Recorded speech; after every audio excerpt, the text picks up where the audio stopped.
Então, gente, nos nossos últimos cultos, nós temos ouvido o Jackson compartilhando sobre alguns temas que são essenciais. Nós ouvimos sobre a questão da essência do culto, ouvimos sobre a essência da comunhão, sobre a essência da vida, e hoje eu quero compartilhar um pouquinho sobre uma data essencial na nossa caminhada. E quando nós falamos sobre datas essenciais, a gente precisa se lembrar de que a nossa vida ela é marcada por momentos impactantes, datas que elas mexeram com a nossa história. Quer ver alguns exemplos? Por exemplo, uma data que muito nos marca, aniversário. Aniversário nos marca. Algo que marca a nossa existência, nascimento dos filhos, ou nascimento dos netos para alguns. Outra data que marca nosso coração, casamento, por exemplo. São datas aí que mexem com o nosso coração, nos dão muita alegria, mas também nós temos algumas datas, alguns momentos que são dolorosos para nós. Como, por exemplo, perda de familiares. Conheço pessoas que quando é, por assim dizer, o aniversário do falecimento de uma pessoa, ela sempre fica muito mexida. A gente fica porque a gente ama as pessoas. Quem sabe você lembre com tristeza, dizendo assim, olha, eu lembro o dia que a minha mãe faleceu.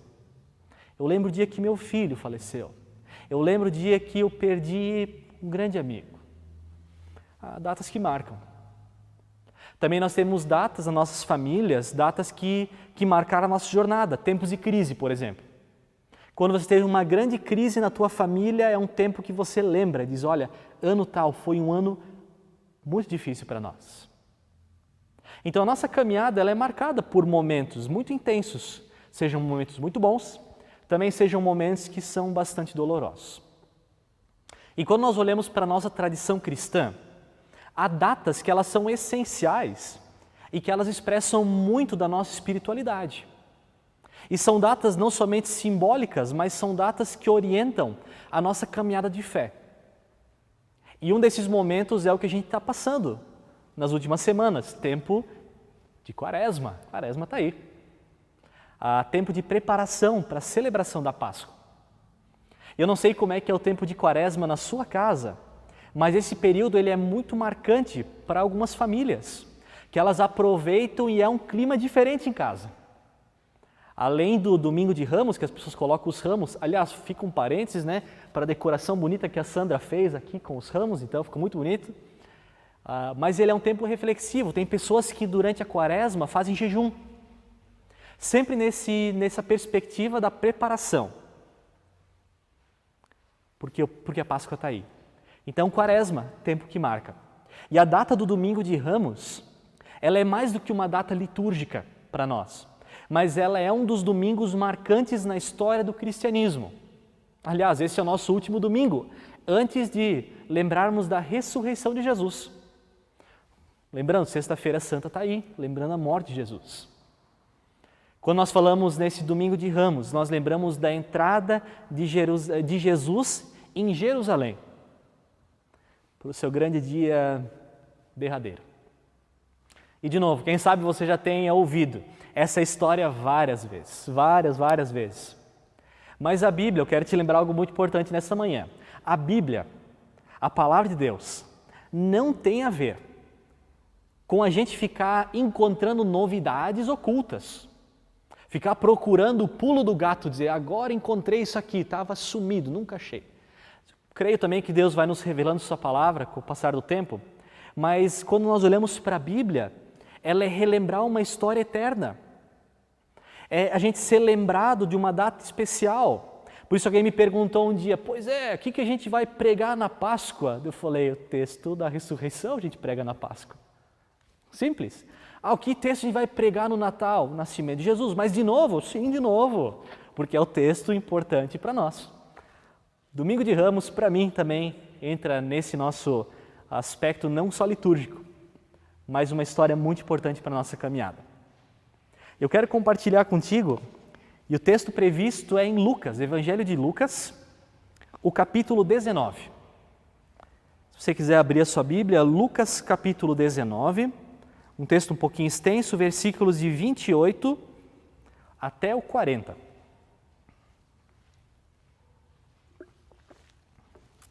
Vou ler aqui na versão da NVI, onde o texto já diz, a entrada triunfal. Então, depois de dizer isso, Jesus foi adiante, subindo para Jerusalém. E ao aproximar-se de Betfagé e de Betânia, no monte chamado das Oliveiras, enviou 2 dos seus discípulos, dizendo-lhes: vão ao povoado que está adiante, e ao entrar encontrarão um jumentinho amarrado, no qual ninguém jamais montou. Desamarrem-no e tragam-no aqui. Se alguém lhe perguntar: por que estão desamarrando? Digam-lhes: o Senhor precisa dele. Os que tinham sido enviados foram e encontraram o animal exatamente como lhes tinha dito. E quando estavam desamarrando o jumentinho, os seus donos lhe perguntaram: por que vocês estão desamarrando o jumentinho? Exatamente como o Senhor falou, né? E eles responderam: o Senhor precisa dele. Levaram-no a Jesus, lançaram seus mantos sobre o jumentinho e fizeram que Jesus montasse nele. Enquanto ele prosseguia, o povo estendia seus mantos pelo caminho. E quando ele já estava perto da descida do Monte das Oliveiras, toda a multidão dos discípulos começou a louvar a Deus alegremente, em alta voz, por todos os milagres que tinham visto, exclamando: bendito seja o Rei que vem em nome do Senhor. Paz no céu e glória nas alturas. Alguns dos fariseus que estavam no meio da multidão disseram para Jesus: mestre, repreende teus discípulos. E eu lhes digo, respondeu ele, se eles se calarem, as pedras clamarão. Até que esse nosso texto bíblico, novamente, quem sabe bem conhecido, nos outros evangelhos ele ainda vai acrescentar no 38, né? Hosana, bendito que vem em nome do Senhor. Então, o evangelho de Lucas ele não coloca, mas ele também está no nosso horizonte.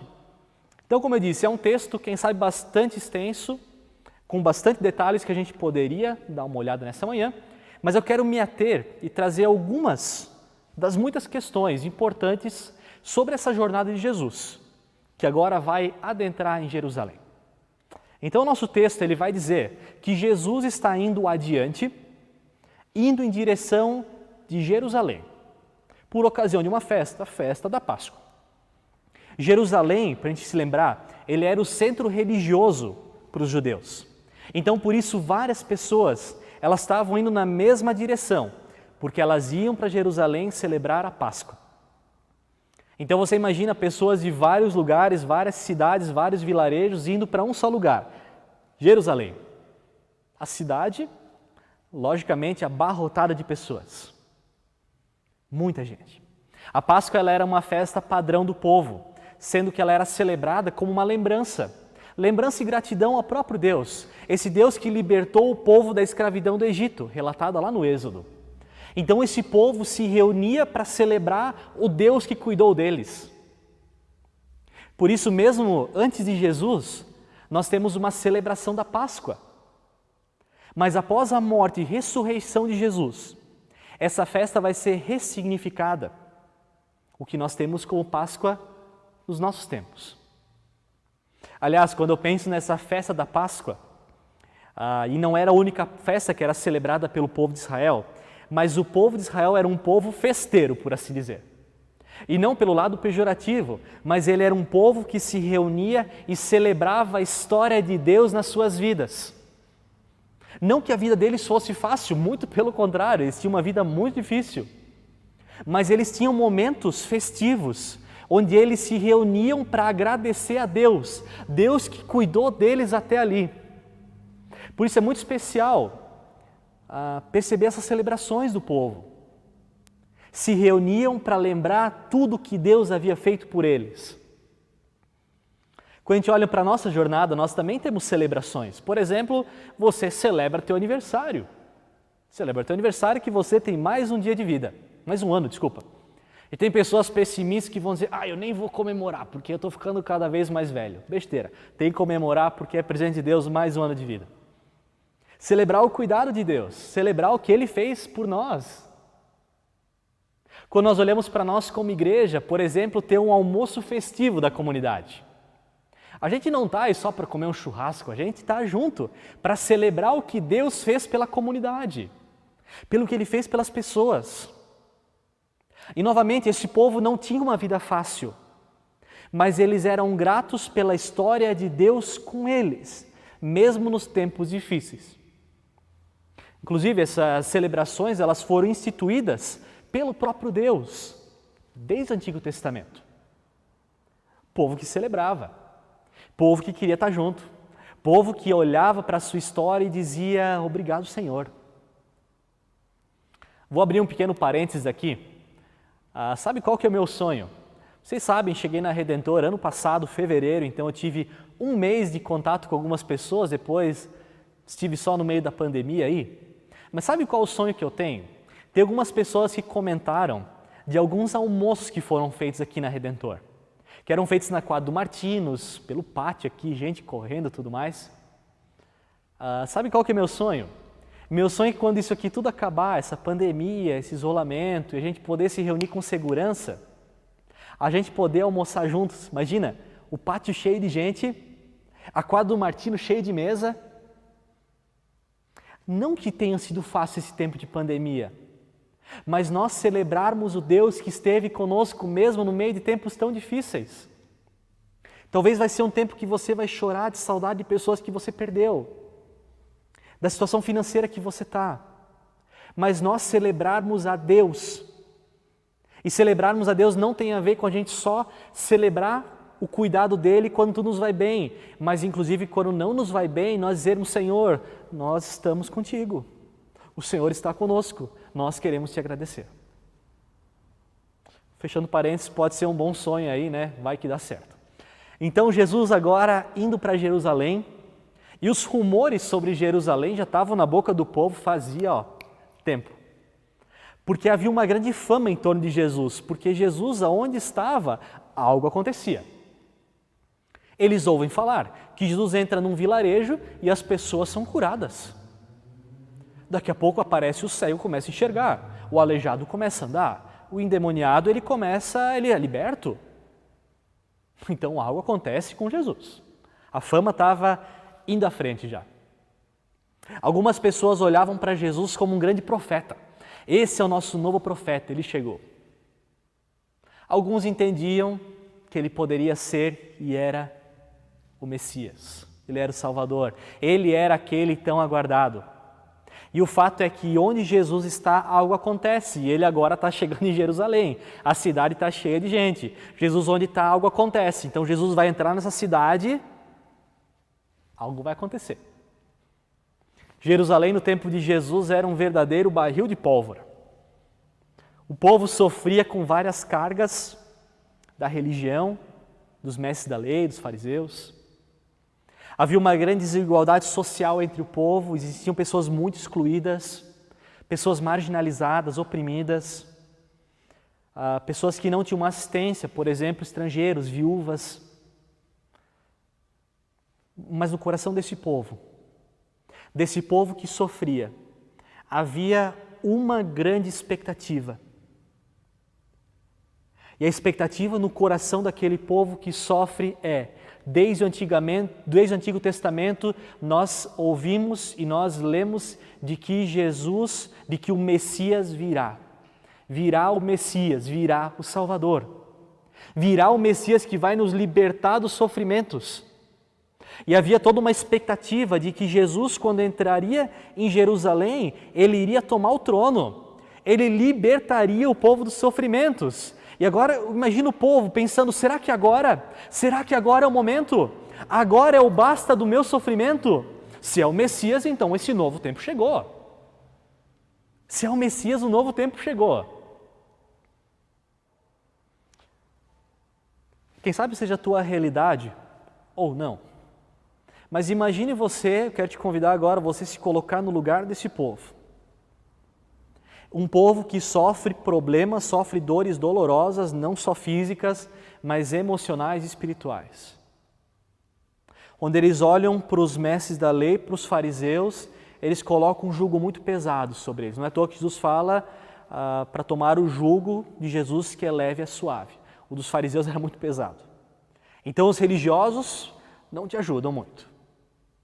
O governo não tem nenhuma política para ajudar quem está sofrendo. Você está numa situação delicada, sofrendo. Você não vê saída. E aí você tem uma promessa. A promessa que ecoa na tua cabeça e no teu coração é de que o Messias virá e restaurará todas as coisas. O que vai estar no teu coração? Que ele venha logo. O anseio do coração, que venha o Messias logo para nos libertar disso tudo. Então está correndo a notícia de que Jesus está vindo para Jerusalém, o povo na expectativa, o rei virá nos libertar, ele está chegando. Mas o fato é que o povo não se dá conta de que Jesus virá de uma maneira bem diferente daquilo que eles aguardavam. O que, aliás, vai ser muito melhor. Jesus virá de uma maneira muito melhor do que o povo esperava. Aliás, nem mesmo os discípulos parecem se lembrar de que Jesus já tinha dito para eles. Jesus já tinha falado qual seria a caminhada dele. Mateus 16, 21 a 23, quando nos relata o seguinte. Jesus diz, desde aquele momento, Jesus começou a explicar para os seus discípulos que era necessário que ele fosse para Jerusalém. E lá ele sofresse muitas coisas nas mãos dos líderes religiosos, dos chefes sacerdotes e dos mestres da lei. E fosse morto e ressuscitasse no terceiro dia. Olha só, Jesus já havia dito exatamente o que ia acontecer. E aquele povo não está preparado. Então Pedro, o texto vai dizer, chama-o à parte dizendo e começa a repreender Jesus falando, nunca, Senhor, isso nunca vai te acontecer. Jesus se vira para o Pedro e diz, para trás de mim, Satanás. Para trás. Você é uma pedra de tropeço para mim, não pensa nas coisas de Deus, mas só pensa nas coisas do homem. E Jesus veio para cumprir o projeto de Deus e não dos homens. E a notícia corre, e quando Jesus vai entrar nessa cidade chamada Jerusalém, estava acontecendo uma verdadeira festa. É conversa, é gente olhando, fica imaginando a cena, né? A minha cabeça é muito fértil, né? Jesus entrando, as pessoas celebrando, dizendo, olha lá, Jesus está chegando, Jesus está vindo. E ele está vindo. Só que ele vem de uma maneira tão diferente, quem sabe do que eles esperariam, ou quem sabe de uma entrada triunfal de um rei. Porque Jesus não está vindo num cavalo como era o símbolo romano. Símbolo romano é, você vem montado num cavalo. Mas conforme a cultura oriental, a cultura do Oriente Médio, se vinha montado numa jumenta. Jesus não vem como os romanos querem, mas vem como o Oriente Médio tinha previsto. A jumento que nem era seu, o texto vai dizer que eles foram pegar esse jumentinho e os discípulos têm que dizer para o dono, dizer, olha, quando o meu mestre terminar, ele vai devolver. Então, o jumento não é dele e ainda tem que devolver depois. Jumentinho era um animal de carga, um animal de trabalho, mas esse jumentinho, ele era um animal novo, nunca usado, era um jumento, como diriam por aí, o jumento zero bala, novinho em folha. Para você ver a importância que tinha aquele momento, não era um jumento qualquer. Um ato muito importante. E Jesus vai entrar em Jerusalém, não com um tapete vermelho, mas em cima desses ramos verdes que vão ser lançados para ele passar por cima. Me chama muita atenção que, de novo, não tem agora uma sela, por assim dizer, em cima do jumentinho, mas tem as capas, tem os mantos dos discípulos. E quando Jesus entra em Jerusalém, tem não o tapete vermelho, mas aquelas folhas verdes, os mantos dos peregrinos. Você imagina a cena, você tem um manto e vê Jesus entrar e você automaticamente pega o teu manto, tua capa, estende sobre o chão para que Jesus entre naquele lugar. As pessoas estavam preparando suas cabanas para a festa das cabanas, pegam aqueles ramos verdes, colocam um tapete verde feito de ramos verdes e das roupas sujas dos peregrinos. Desculpa, mas aqueles mantos não podem estar bem limpos depois de tanto tempo sendo usados. Jesus não vem com uma comitiva especial, mas ele vem com seus discípulos e um povo sedento, gritando e festejando ao seu redor. Jesus entra em Jerusalém de uma forma triunfal, sim, só que era uma festa que mais parecia a festa do povo do que a comitiva de um rei. Jesus ele vem conscientemente com essa simplicidade, com essa humanidade. A própria Escritura, Zacarias 9, vai dizer: alegre-se muito, cidade de Sião, exulte Jerusalém, eis que o seu rei vem a você, justo, vitorioso, humilde, montado num jumento, um jumentinho, cria de jumenta. Zacarias já tinha dito, ele vem montado num jumento. Ele vem montado. E os gritos daquele povo expressam exatamente a angústia, a expectativa do coração. Quando eles dizem, Hosana, salva-nos, salva-nos, Senhor. Bendito é o Rei que vem no nome do Senhor, Senhor nos salva. A gente não aguenta mais, a gente cansou, a gente não aguenta mais esse jugo, Senhor, Hosana, salva-nos. Gritos de louvor, grito de esperança, paz na terra, o Rei chegou. Você imagina essa festa, essa celebração, Jesus entrando, gritos. E paralelamente a isso, você imagina agora os mestres da lei, os fariseus, saduceus e autoridades. Porque eles, quando entravam na cidade, não eram aclamados desse jeito. As pessoas não colocavam sua esperança desse jeito sobre eles. Então a cidade agora ela é tomada por um alvoroço em torno de um homem simples de Nazaré, filho do carpinteiro, em cima de um jumentinho, o povo jogando as capas, é folha verde pelo chão, é grito de festa. Grito de festa. Não é à toa que eles pedem para Jesus, Senhor, repreende teus discípulos, repreende eles. Porque Jesus é aclamado como Rei, como Salvador, como o Senhor daquelas vidas. Li essa semana uma frase que dizia: as multidões queriam que Jesus tirasse Herodes das suas costas e César das suas vidas. Mas Jesus não é esse tipo de rei. Ainda não. Haverá um dia no futuro em que o reino de Jesus virá em toda a sua plenitude. Mas o domingo de Ramos ainda não é esse dia. E o que eu quero que fique claro para nós, para você e para mim, é que o povo, diante das suas lutas, medos, sofrimentos, eles tinham no horizonte uma expectativa da vinda do Messias. Eles sim esperavam uma mudança que viesse seus líderes, sem dúvida. Mas em última instância, a expectativa é em torno do Messias, do Salvador.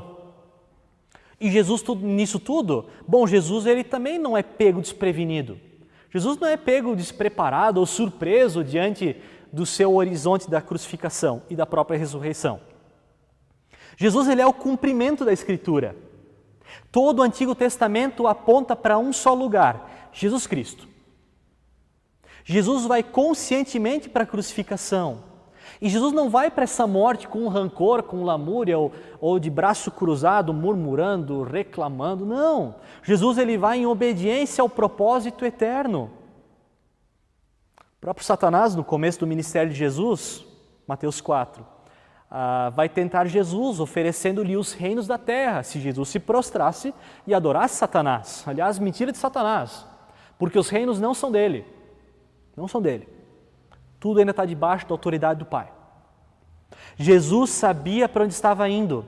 Desde o início da sua jornada, ele vai na direção da cruz. E aí você consegue imaginar a cena agora, Jesus sabendo para onde ele vai. Ele tem essa consciência, já falou para os discípulos, ele tem um propósito eterno de reconciliação da humanidade com o Pai, ele sabe da morte que vai enfrentar, por isso ele chora, angustiado no Getsemane, ele sabe do que vai passar. E Jesus ele é obediente até o fim. Porque Jesus não está vindo para tomar Jerusalém com o poder da espada, do motim ou da confusão, mas em vez da espada, Jesus se entrega. Em vez de retribuir, Jesus dá outra face. Jesus, em vez do trono em Jerusalém, ele tem um trono eterno nos céus. O que é trono de Jerusalém para quem tem o trono eterno? Jesus, em vez da tristeza da morte, vislumbra a ressurreição e a nossa reconexão com o Criador. Jesus, em vez de mágoa, pelo que vai enfrentar, ele tem a alegria da reconciliação de Deus com a sua criação, de Deus conosco. Então Jesus entra em Jerusalém, não para um trono terreno, mas dando mais um passo em direção do sofrimento que antecede a glória. Aquela cidade nunca mais vai ser a mesma. Aliás, a humanidade Nunca mais foi a mesma, depois daquela entrada em Jerusalém. Nunca mais foi a mesma. E agora você compreende um pouco as duas perspectivas aqui. O povo imaginando algo de Jesus, imaginando algo sobre o Messias, mas Jesus sabia que ele seria um rei diferente daquilo que eles esperavam. Seria não de uma maneira temporal, mas de uma maneira atemporal, uma maneira eterna. E Jesus se entrega conscientemente. Ele vai para Jerusalém porque ele está no propósito do Pai. Filipenses 2 vai dizer, seja a atitude de vocês a mesma de Cristo, que embora ele sendo Deus, não considerou que o ser igual a Deus era algo que deveria apegar-se, mas ele se esvaziou, vindo a ser servo, tornando-se semelhante aos homens, e sendo encontrado em forma humana, humilhou-se e a si mesmo, e foi obediente até a morte e morte de cruz. Por isso Deus o exaltou à mais alta posição, Ele deu o nome que está acima de todo nome, para que ao nome de Jesus se dobre todo o joelho, no céu, na terra, debaixo da terra, e toda língua confesse que Jesus Cristo é o Senhor, para a glória de Deus o Pai. Para a glória de Deus o Pai.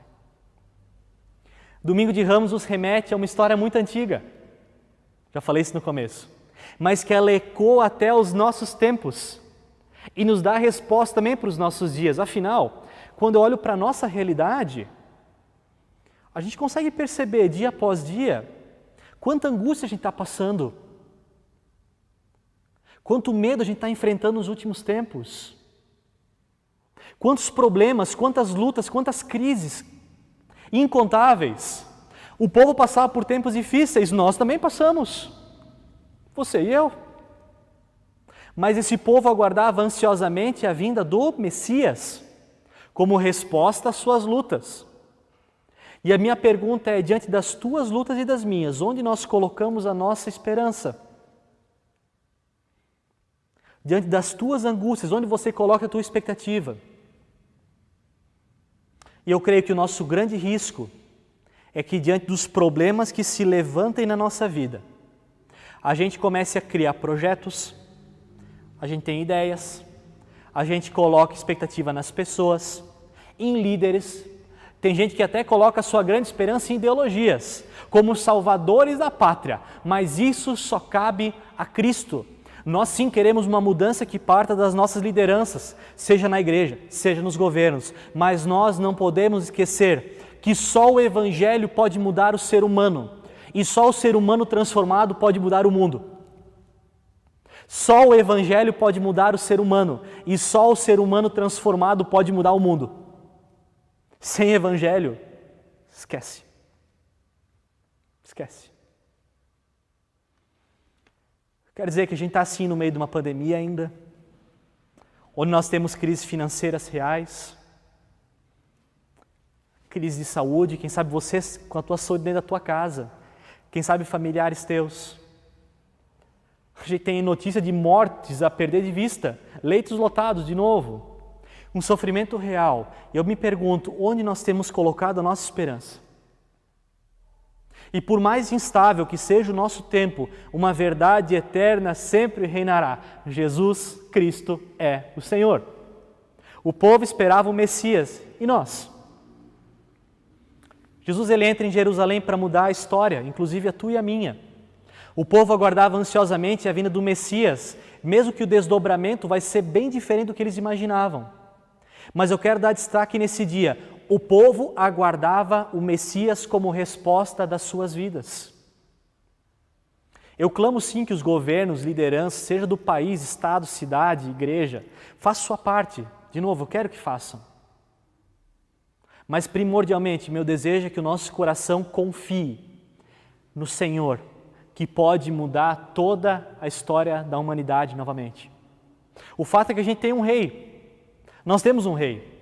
Não em Roma e nos líderes religiosos, como no tempo de Jesus. Não nas cadeiras eletivas ou nos gurus gospel de hoje em dia. Mas o nosso rei é Jesus Cristo, assentado à direita de Deus Pai Todo-Poderoso. Meu desejo é que diante desse tempo de jornada até a celebração da Páscoa, na semana que vem, que você e eu, nós coloquemos a nossa esperança no Messias, em Jesus Cristo, o Salvador. Porque Ele continua sendo a resposta para a nossa vida. Ele continua sendo. Mesmo que tudo esteja do jeito que está. Jerusalém estava uma bagunça. A nossa vida também está. Mas eu quero dizer que o mesmo Jesus que mudou a história da humanidade é o Jesus que quer mudar a tua história e a minha história. Eu quero te lembrar que mesmo que tudo esteja como está, Ele é o mesmo ontem, hoje e para sempre. Amém.